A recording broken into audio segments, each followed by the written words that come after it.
I'm Julianne DeLynn Hatton, and you're listening to Faith and Reason on the Mormon Faircast. This series will discuss the prophet Joseph Smith and the authenticity of the gospel he restored. I'll be speaking with Michael R. Ash, author of the book of Faith and Reason, 80 Evidences Supporting the Prophet Joseph Smith. Welcome, Michael Ash. Hi, Julianne. You're working on a project. Tell us a little about it. Yeah, it's kind of a long-term project. I've been working on it for quite some time, and I think there's still a lot to be done. But basically, as I watch what happens in the world around me, I see that are a number of people, especially the up-and-coming generation, that maybe questions the need for a belief in God, that we've maybe moved past that, and that science has all the answers and can demonstrate that there's not only that there is no God, but there's no need for a God for the world to exist or people to have evolved and so forth. And I'd like to be able to address that and show that, because I'm a firm believer in science. I think truth is truth, and that science has come a long ways and provided some very important truths about how the world works and how humans develop and so forth.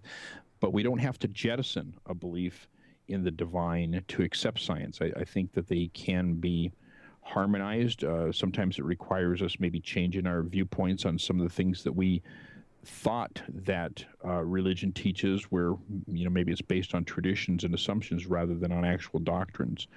And so I've tentatively entitled my book God is a Scientific Character. Interesting. Yeah, but Brigham Young actually said that, and so I'm kind of borrowing a quote from him. And like I said, that's kind of where it fits in. I've been doing a lot of reading from atheists, agnostics, neuroscience, how the brain works and so forth. And all of this stuff, I think, can be blended together in a paradigm that accepts belief. And so that's what I'm hoping to point out. But like I said, still doing a lot of research and writing on it.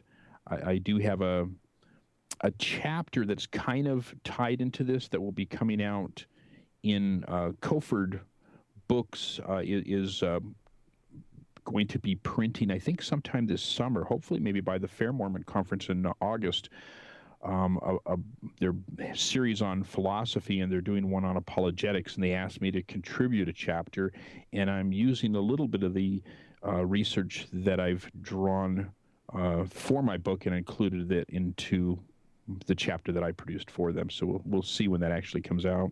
Well, we'll make sure there's a notice on the Fair Mormon Facebook page when that comes out. Great. Yeah, that would be good. Tonight we're talking about the unknown new world. First of all, what do you mean by the unknown new world? Well, in Joseph Smith's day, there still isn't a lot known now. I mean, we've obviously learned a lot through the years, but there's still a lot to learn.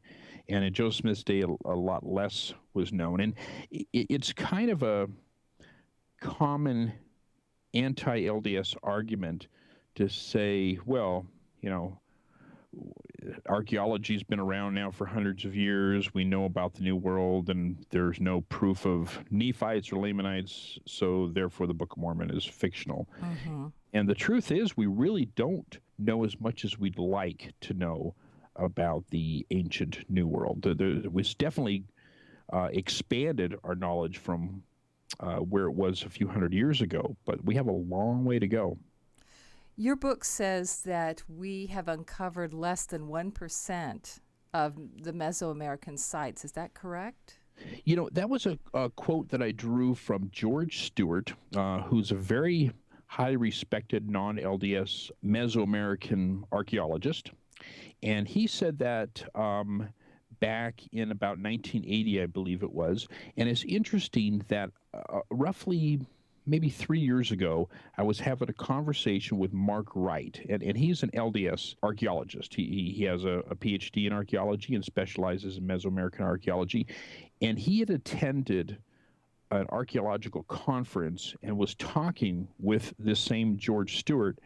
And George Stewart told him the same thing then as he had mentioned back in roughly 1980, that there's basically less than 1% of these sites that have been uncovered that we really know anything about. So not much has changed in the last 30 some odd years as far as percentage-wise of what we know from the ancient New World. And so if 98 to 99% or something of Mesoamerica is really undiscovered or uncatalogued or unknown, how can we say there's no evidence for Nephites? Why don't you discuss the main reasons we don't have more information about the New World? Okay, there's a number of them, and I've tried to list the most common or the most difficult ones in my book. Number one is the terrain in the jungle. In the ancient old world, we have this dry climate where things are preserved. And so texts are preserved. That's why we're able to find these papyrus documents. Bones are preserved, and so forth. And in this ideal situation where these artifacts from thousands of years ago have survived, and even then, there's we find artifacts, but there's a lot of stuff that has disappeared also. But we have kind of a unique situation there. Whereas in the New World, we have tropical jungle conditions, humidity that destroys stuff, rusts metal, just wipes out almost anything that's made over time, and kind of this growth that covers things up and makes it very difficult to find things. So I think that's one of the biggest challenges. The other thing is lack of funds. In archaeology or any kind of science in general, there's only so much money that can go around. And the funds have to be distributed in some areas, and there's never enough money going to the work of scientists that would like to dig up and know more about ancient America, or probably ancient Near East as well. Even though a lot more money has been funneled in that direction, more is coming through Mesoamerican studies, as a number of non-LDS archaeologists and so forth that field has grown. But there's never enough money for those types of things.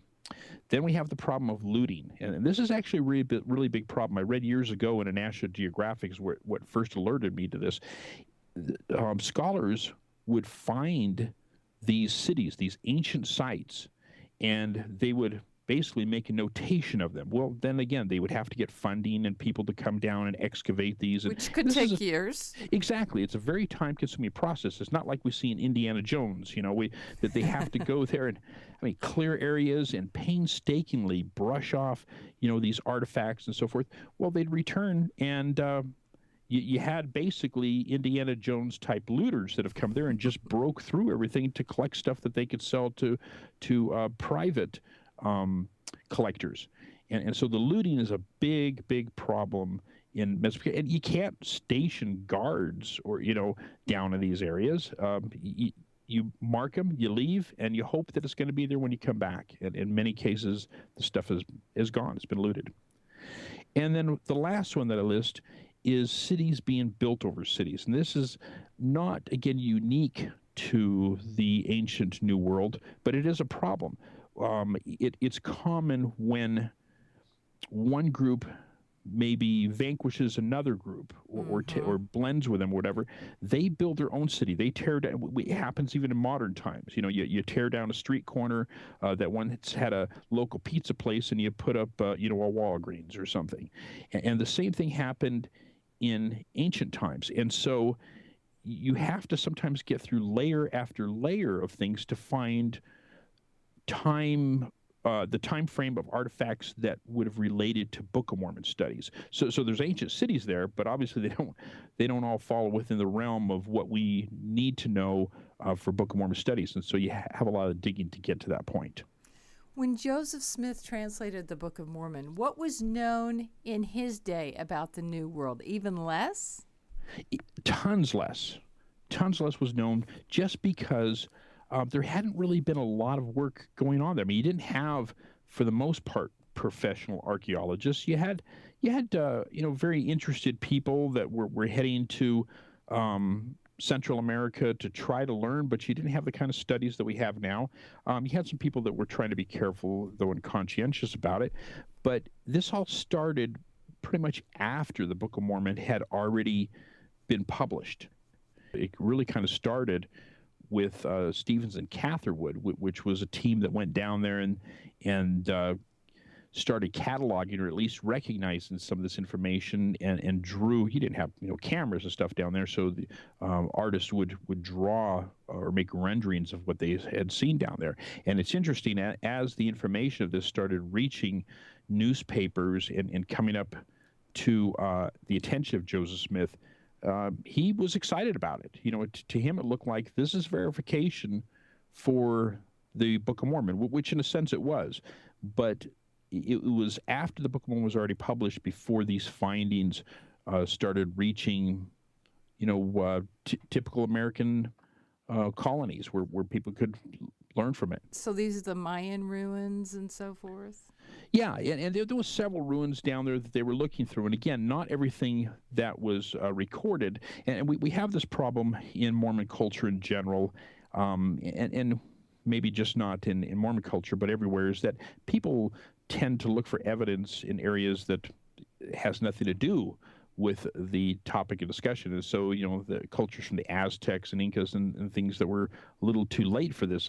Some Latter-day Saints have grabbed a hold of that and said, here's proof of the Book of Mormon. And we have to be careful. We have to be, scholarly about this, and not every hole that we find in the ground in Mesoamerica automatically means it was a baptismal font, used by the Nephites.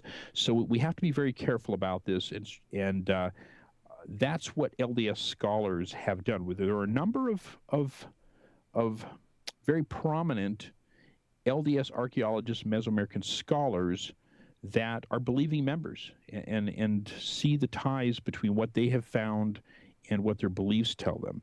And they are using the tools of the academic world to learn about the ancient Americans, and then sometimes we see some parallels that highlight how the Book of Mormon people might have lived, and that's the correct way to go about it, rather than try to just cherry pick anything that looks like it could have been part of the Book of Mormon culture. Thank you, Michael Ash. Thank you, Julianne. Thanks for listening to Faith and Reason on the Mormon Faircast. I'm your host, Julianne DeLynn Hatton, inviting you to keep the faith. Michael R. Ash is the author of the book Shaken Faith Syndrome, Strengthening One's Testimony in the Face of Criticism and Doubt, as well as the book Of Faith and Reason, 80 Evidences Supporting the Prophet Joseph Smith. Faith and Reason is produced by Tom Hatton with music courtesy of Arthur Hatton. The opinions expressed in this podcast are not necessarily the views of Fair Mormon or the Church of Jesus Christ of Latter-day Saints. You can support this podcast by subscribing to it in iTunes and by rating it and writing a review. Questions or comments can be sent to podcast@fairmormon.org, or you may join the conversation at fairblog.org.